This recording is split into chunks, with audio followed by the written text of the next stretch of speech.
Greetings and welcome to the Hershey Company First Quarter 2022 Question and Answer Session conference. At this time, all participants are on a listen-only mode. As a reminder, this conference is being recorded. If you would like to register a question today, you may do so by pressing star one on your telephone keypad. I'd now like to turn the call over to your host, Ms. Melissa Poole, Vice President of Investor Relations for the Hershey Company. Thank you. Please go ahead. Good morning, everyone. Thank you for joining us today for the Hershey Company's First Quarter 2022 Earnings Q&A session. I hope everyone has had the chance to read our press release and listen to our pre-recorded management presentation, both of which are available on our website. In addition, we have posted a transcript of the pre-recorded remarks. At the conclusion of today's live Q&A session, we will also post a transcript and audio replay of this call. Please note that during today's Q&A session, we may make forward-looking statements that are subject to various risks and uncertainties. These statements include expectations and assumptions regarding the company's future operations and financial performance. Actual results could differ materially from those projected. The company undertakes no obligation to update these statements based on subsequent events. A detailed listing of such risks and uncertainties can be found in today's press release and the company's SEC filings. Finally, please note that we may refer to certain non-GAAP financial measures that we believe will provide useful information for investors. The presentation of this information is not intended to be considered in isolation or as a substitute for the financial information presented in accordance with GAAP. Reconciliations to the GAAP results are included in this morning's press release. Joining me today are Hershey's Chairman and CEO, Michelle Buck, and Hershey's Senior Vice President and CFO, Steve Voskuil. With that, I will turn it over to the operator for the first question. Ladies and gentlemen, the floor is now open for questions. If you would like to ask a question, please press star one on your telephone keypad. A confirmation tone will indicate your line is in the question queue. You may press star two if you would like to remove your question from the queue.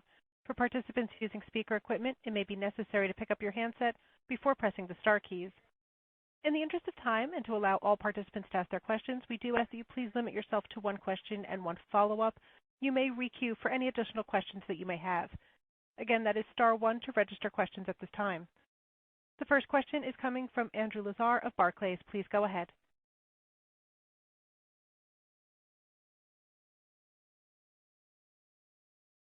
Andrew, your line is live. Please make sure you're not muted on your end. Good morning, everybody. Can you hear me? Yes, we can hear you. Great. Thank you. I guess first off, by our estimate, it seems like you're raising full-year organic sales by essentially the over-delivery in the first quarter, meaning expectations for the remainder of the year haven't changed. Is that the way you're looking at it? And if so, I guess why is that given the momentum in the business? And I realize you'll start to lap some of the pricing as the year unfolds. Hey, Andrew. Good morning. I'm going to kick it off with a few responses and ask Steve to jump in as well. So first of all, I'd say we're really pleased with our first quarter results and the momentum that we see on the business. But it is pretty early in the year still, and as we all know, we continue to see significant volatility in the marketplace. Whether it's record inflation, the Ukraine-Russia situation, continued disruption in supply chain. As we dissect the business in the first quarter, clearly within the first quarter, the large majority of our sales were related to stronger elasticities, that have been realized in the marketplace. But we do anticipate as we look further out in the year that we'll see some moderation on those elasticities, perhaps back to more historic levels.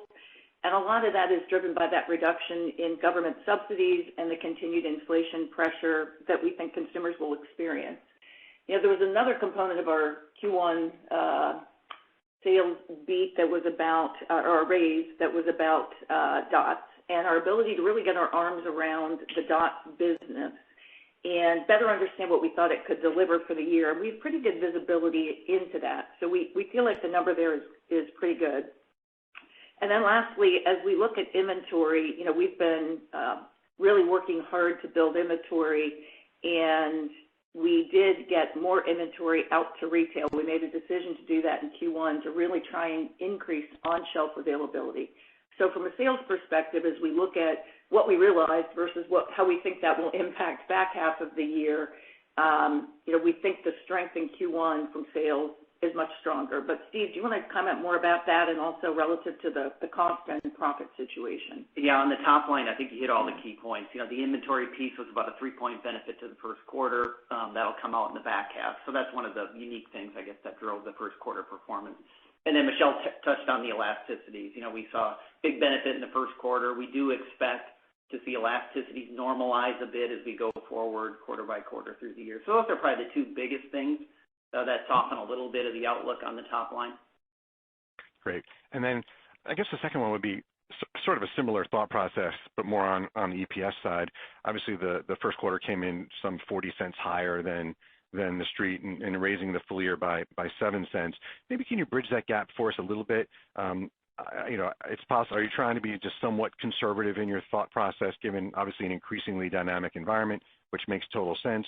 Or are there some other things that are more discrete that we want to make sure to keep in mind on the profit side? Thank you.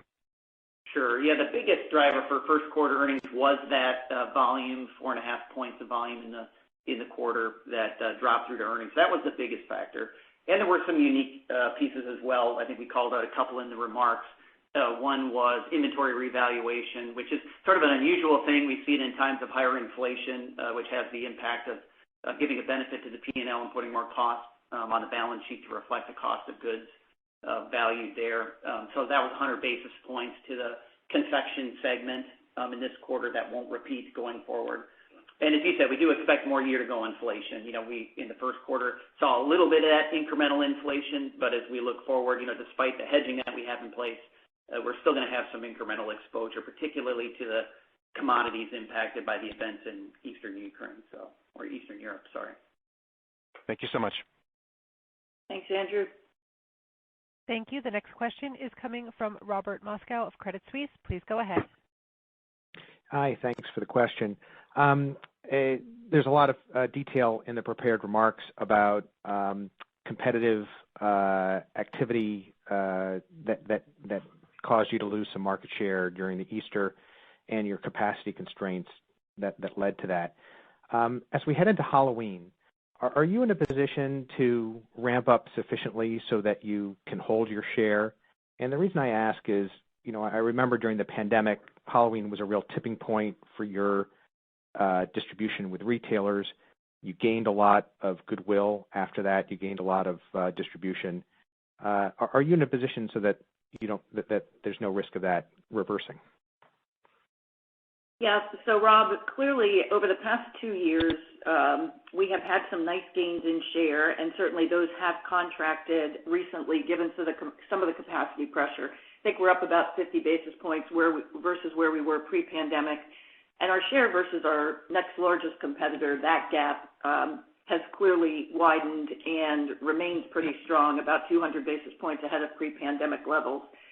We are doing everything we can relative to building capacity, investing in new lines, distribution centers, hiring more people to build our supply as much as possible, and working really closely with retailers as well on our plans for Halloween right now.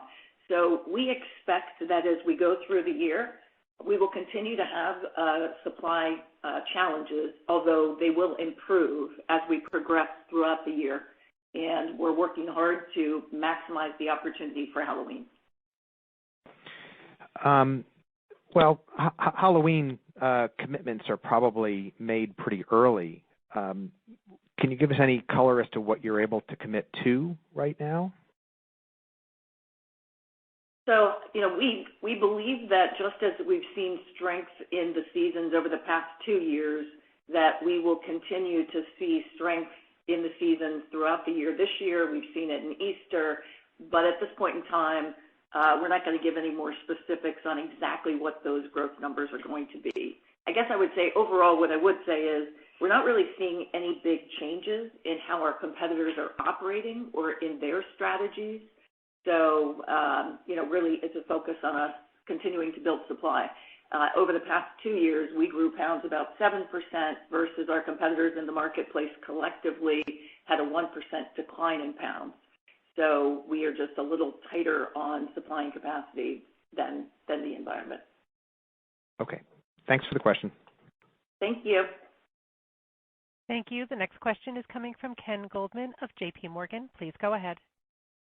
Hi, thank you. I wanted to ask about the margins and profitability in salty snacks. Steve, you gave a helpful explanation of a lot of the reasons behind, maybe what could be considered a little sluggishness versus what people were looking for. But I'm curious, to what extent did it fall below your expectations, if at all? What were the key drivers of that shortfall, if there was one? And, how quickly might we see a little bit of a rebound there? Yeah, thanks, Ken. Yeah, it was sluggish from our side as well. Some of the margin degradation we expected, so the mix piece that we called out, obviously, as we brought DOTS into that portfolio. We also planned on higher raw materials for the portfolio for the year. But the incremental inflation that we've seen more recently, again, following the events in Eastern Europe, are falling more into the salty snack space, so thinking cooking oil, wheat, and then just a smaller business impact on oil price flowing through that P&L. So that was, I could say, a surprise piece relative to the raw material side. We're also in the process of starting up a new distribution center. That began in the first quarter, will continue through the second quarter, and I'd say the startup there's been a little bit bumpier than we expected, although we're working our way through it and expect to see improvement as we go through the next quarter. And then we did have also some higher advertising expense in the first quarter, and that will moderate. That was part of the plan to spend more in the first quarter, in part to offset some of the elasticity due to price increases there, which I think we've done a good job of because that business is growing to strong double digits.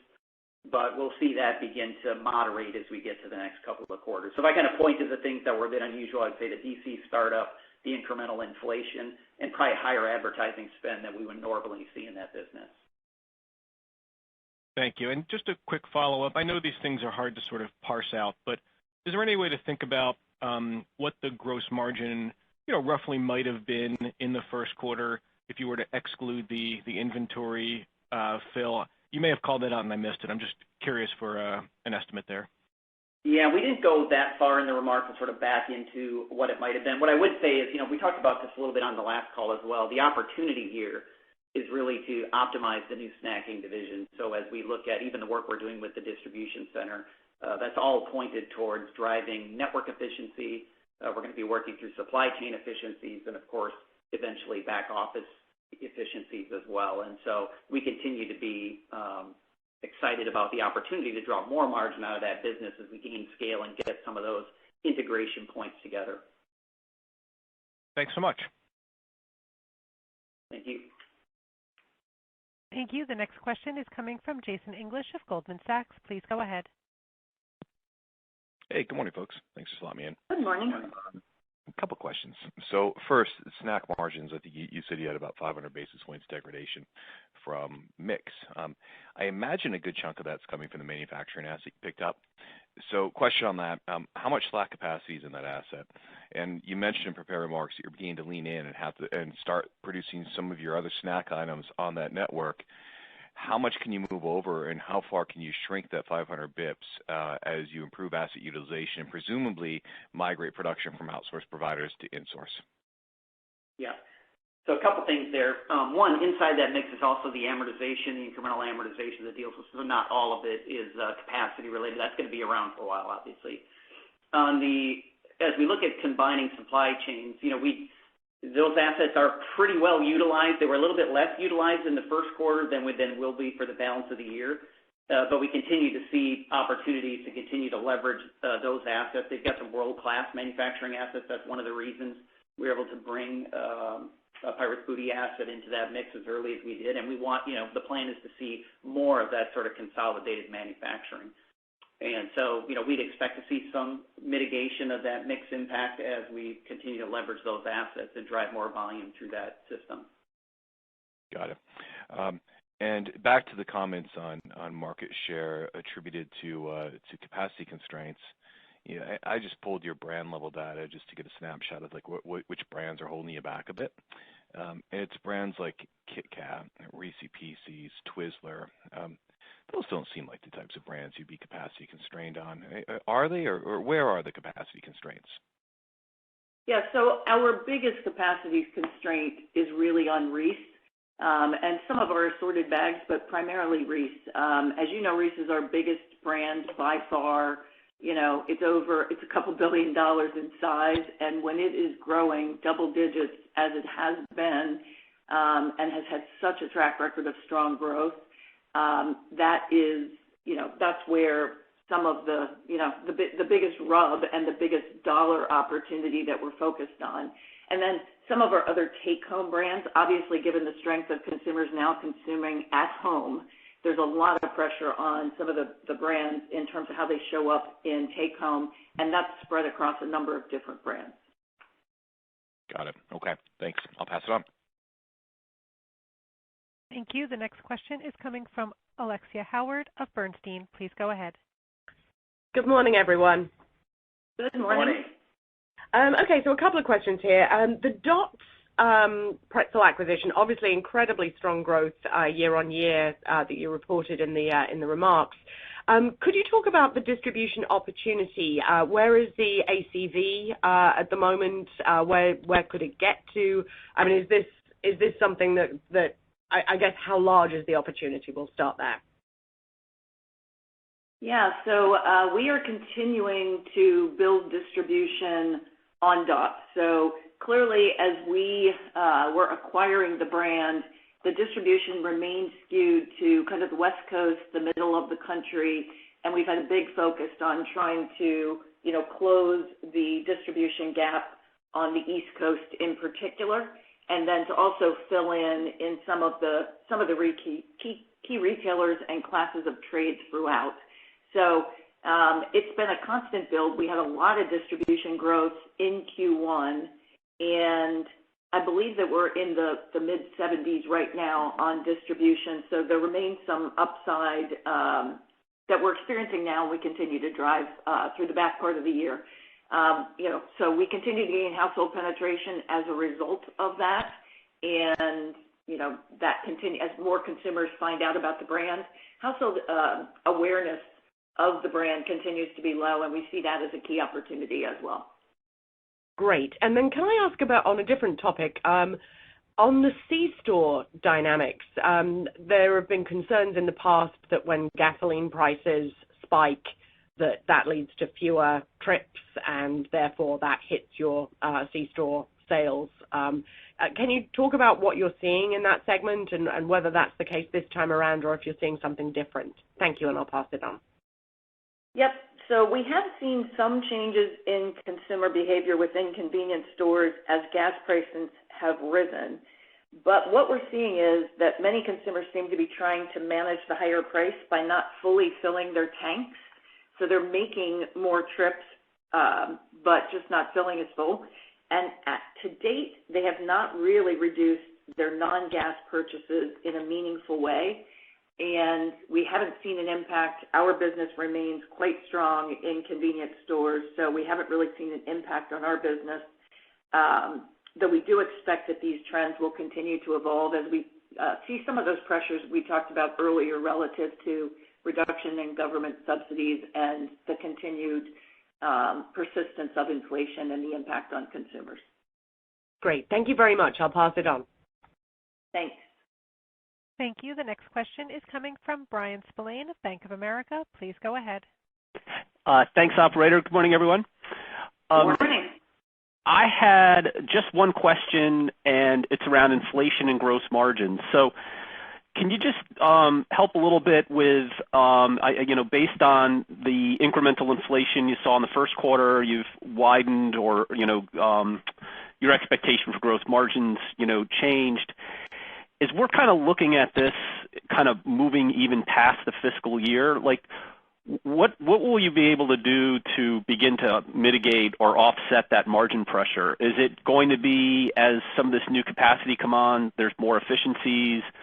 Is pricing potentially a lever in the mix? Just really trying to understand as we move forward, are you going to be able to mitigate that margin pressure? Yeah, it's really all of those, Brian. We're certainly going to look at all our usual levers, driving productivity and efficiency from a manufacturing standpoint, and we will see more of that as we get more scale, more assets coming online. So that'll be a factor. But pricing is always part of our strategy. We look at it all the time. We're very sensitive to both the consumer and what's happening from a input cost standpoint, and we'll continue to look at that as we think about our plans for next year. Okay, but as it stands now, you haven't contemplated or you haven't embedded in the guidance isn't any incremental pricing actions or other actions to offset that inflation. You're just absorbing the inflation right now. That's right. What's in the outlook right now is the pricing that we've already announced that's flowing through the P&L for the year. Okay, perfect. All right, thank you. Thank you. The next question is coming from Michael Lavery of Piper Sandler. Please go ahead. Thank you. Good morning. Morning. Good morning. I know the gas price increases is a factor that may make it a little bit harder to tease this out or really recognize it. But can you talk about mobility and just some of the consumer, patterns you're seeing there as things are reopening more, consumers are getting out more? How does that impact some of your obviously higher margin instant consumable products?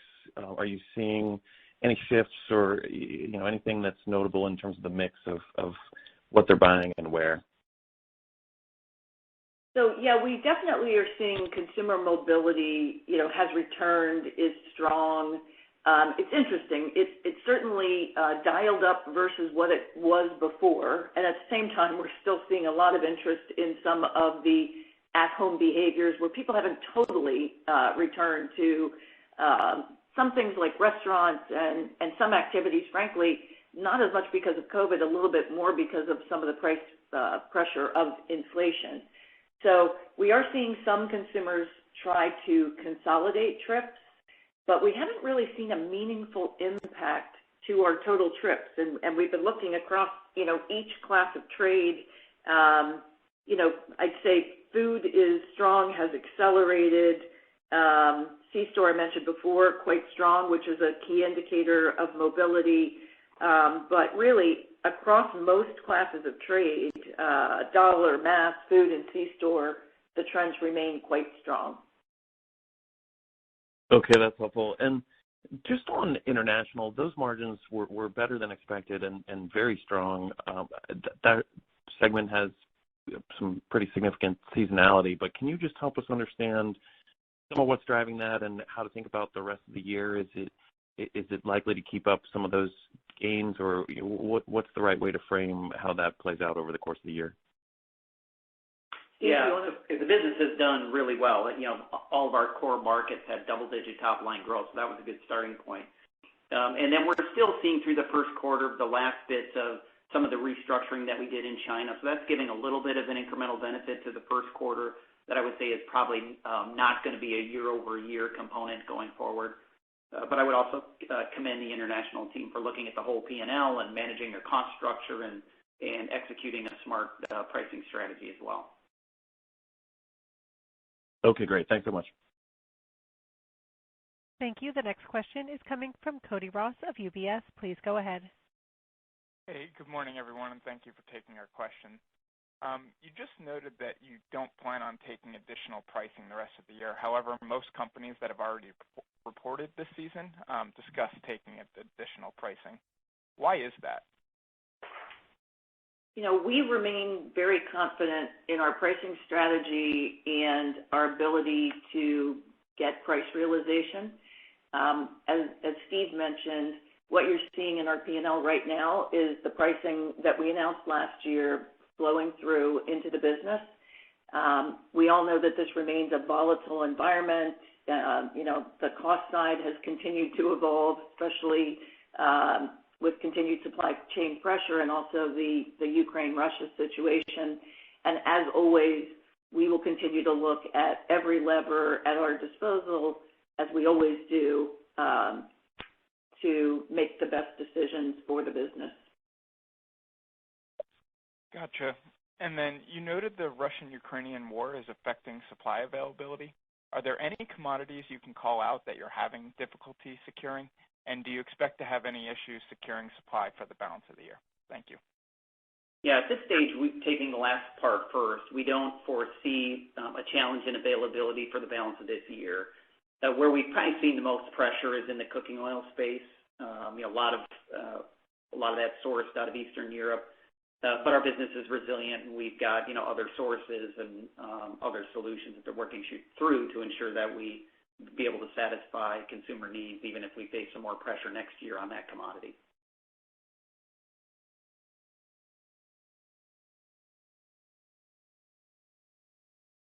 Thank you. We'll move on to the next question, which is coming from Chris Growe of Stifel. Please go ahead. Hi, good morning. Good morning. Good morning. Good morning. I just had a question for you, just to follow up on the fact you're able to rebuild some inventory this quarter. It sounds like you're going to have some more in the second quarter now. It's more heavily favored towards the first half.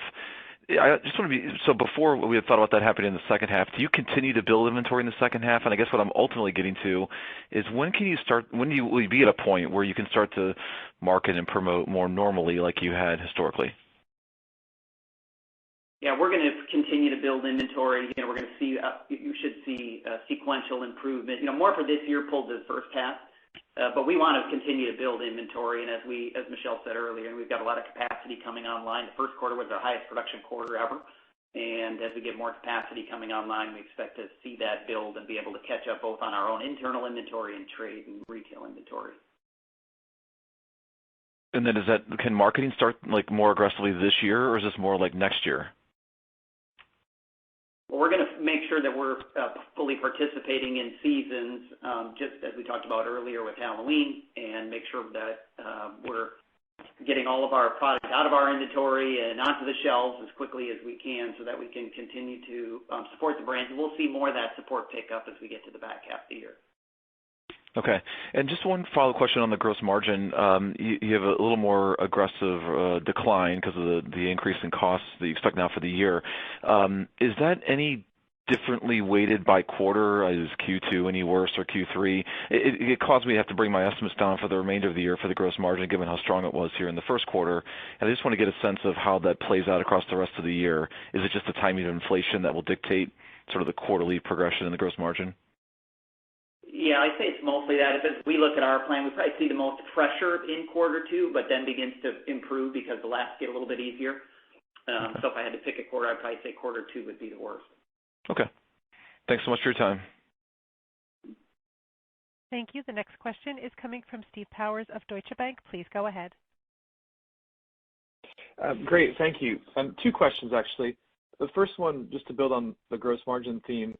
The prepared remarks suggest to call out the 120 to 140 basis points of contraction, but then equate that with gross profit dollars increasing mid-single digits. My math may be wrong, but I think given your top line that seems a pretty conservative combination of top line and gross margin. So just wanted to get some color on that mid-single digit dollar profit growth language in the prepared remarks. And then secondly, you call out seeing some impact in certain consumer goods categories from the inflation that we're all seeing and from the declining government assistance that's occurring. I was hoping you could just give a little bit more color as to what specifically you're seeing and how you're monitoring that going forward. Thank you. Sure. On the first part of that question, there's no intentional conservatism between what we're seeing on the top line and what we're seeing on the gross margin line. And so we should tie, but technically we should see about 7% gross profit growth, mid-high single-digit range growth. And I think that math will work, but happy to take that on the side if we want to go into more detail. No, mid to high makes sense. It's just mid to high makes sense. Just the language in the text actually just says mid. So thank you for clarifying. Yep. And on your other question, we are constantly looking at a couple things relative to, the strength of retail takeaway in other CPG categories as well as our own, and also how much market share is going to private label, as that has, typically also been a predictor of the consumer. We're fortunate in our category not to have significant private label, but certainly in other categories where that's present, we do look at that as well. Okay, very good. Thank you for that. Appreciate it. Thank you. The next question is coming from Jonathan Feeney of Consumer Edge. Please go ahead. Hey, good morning. Thanks. A question and maybe a follow-up all in one. Question is, you guided us on the magnitude of this retailer inventory replenishment for the full year, but has that grown significantly with the better than expected experience in the first quarter, not only in your brands, but across the category for the elasticity? I can't imagine retailers and your competitors thought the uptake to this magnitude of pricing would be that good. I mean, maybe I'm wrong about that. So that's my first question. And then how does Easter play into that? Because you called out in your prepared remarks that people were buying more every day product because of the shortages of Easter product, and that certainly seems to be borne out in the data.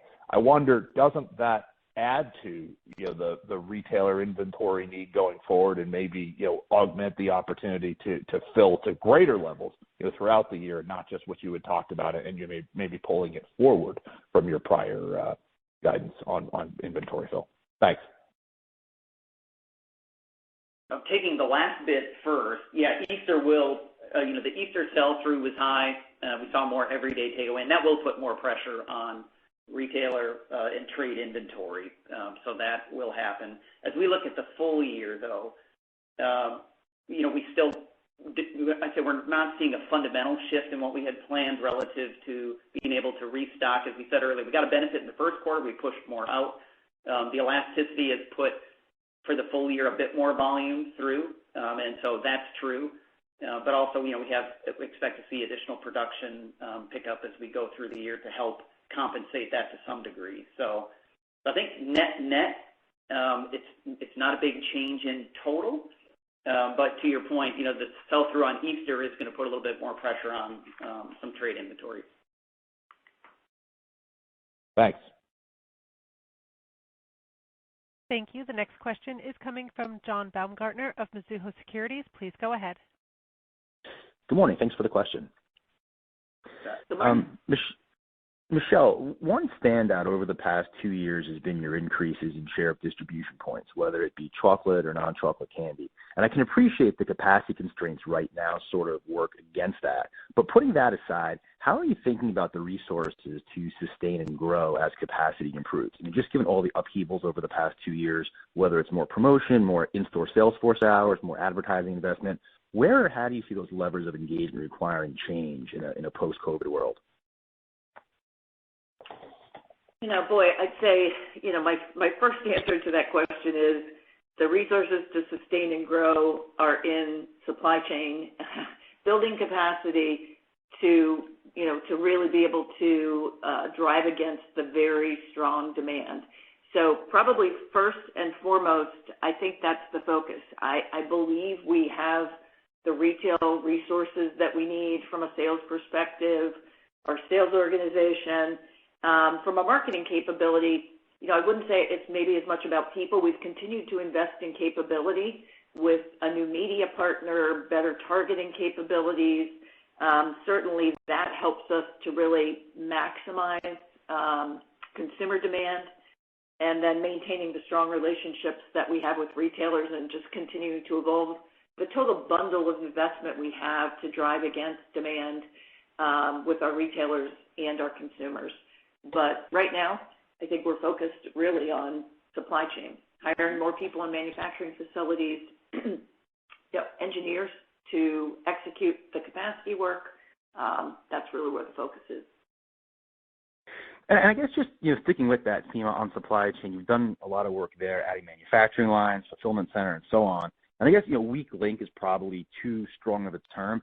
But where do you think the supply chain still needs more work right now, whether it's modernization, automation, just outside of physical increases on capacity? What sort of is kind of the next phase of I guess, evolution there? Well, clearly as we are executing this capacity and looking at the future, automation, yes, is a big lever across the business. We still have opportunities in some of our manufacturing facilities for what we call single point of automation, say an automated case pack or whatever the basic automation is. And then we kind of go to the connectivity of all the different parts of our system talking to each other. And across our entire business, not just supply chain, we continue to look at opportunities where technology can, allow us to operate more efficiently, give us better insights, et cetera.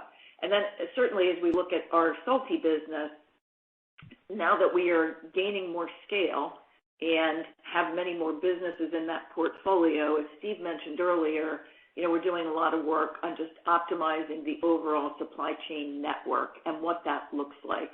And that's more efficient distribution. it is more efficient manufacturing, really across the board, and that's somewhat of a transformation. Okay. Thanks, Michelle.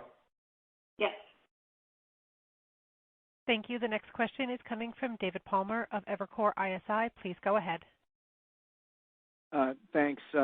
Just a quick question about scanner data. It looks like Hershey's behind some of the competitors in pricing, although we don't always see a perfect lens into what actual list pricing is. Do you think that Hershey is behind the competition when it comes to list price increases lately, or are we just seeing some noise in there? Yeah, I don't believe we are behind. This is a category where, it tends to be line priced. It's really noise related to Easter and just the mix of items that vary across different competitors during the Easter timeframe. I think as we go forward, you'll see that really, even out. And then just a question on advertising and promotions. Those were down lately. It's sort of understandable given the capacity constraints. But what's your outlook for advertising spend? And then maybe you can layer on top of that your general philosophy and what you're thinking there. One thought is that, you might layer in as your capacity increases some more advertising, but some of the industry are talking about digital marketing becoming more expensive and maybe lower ROI. So just any thoughts on that would be helpful. Okay. So, we are big believers in advertising. I think we've talked a lot about our model is we are pleased to have, some of the strongest gross margins in the industry, and we believe in a model and then using some of those funds to reinvest in our brands and be one of the highest investors in the industry. It's a highly responsive category with a strong, impulsive nature as well. As you look to the rest of the year, we believe we will be up mid to high single digits, and we will continue to invest as we expand capacity wherever we can because we're big believers. Media efficiencies have really helped us to control the dollar cost because as a result of a new partnership and also new capabilities, we've gotten more efficiencies in our media. I think from a philosophy perspective, relative to your question about digital, we have not seen a decline in lift and return, and I don't know if they're being offset because we've built new capabilities to better target, and so we're actually seeing a stronger targeting capability and thus better efficiency. Thank you. Thank you. At this time, I'd like to turn the call back over to Ms. Poole for closing comments. Thank you for joining us this morning. I will be available throughout the day and tomorrow for any follow-up questions you may have.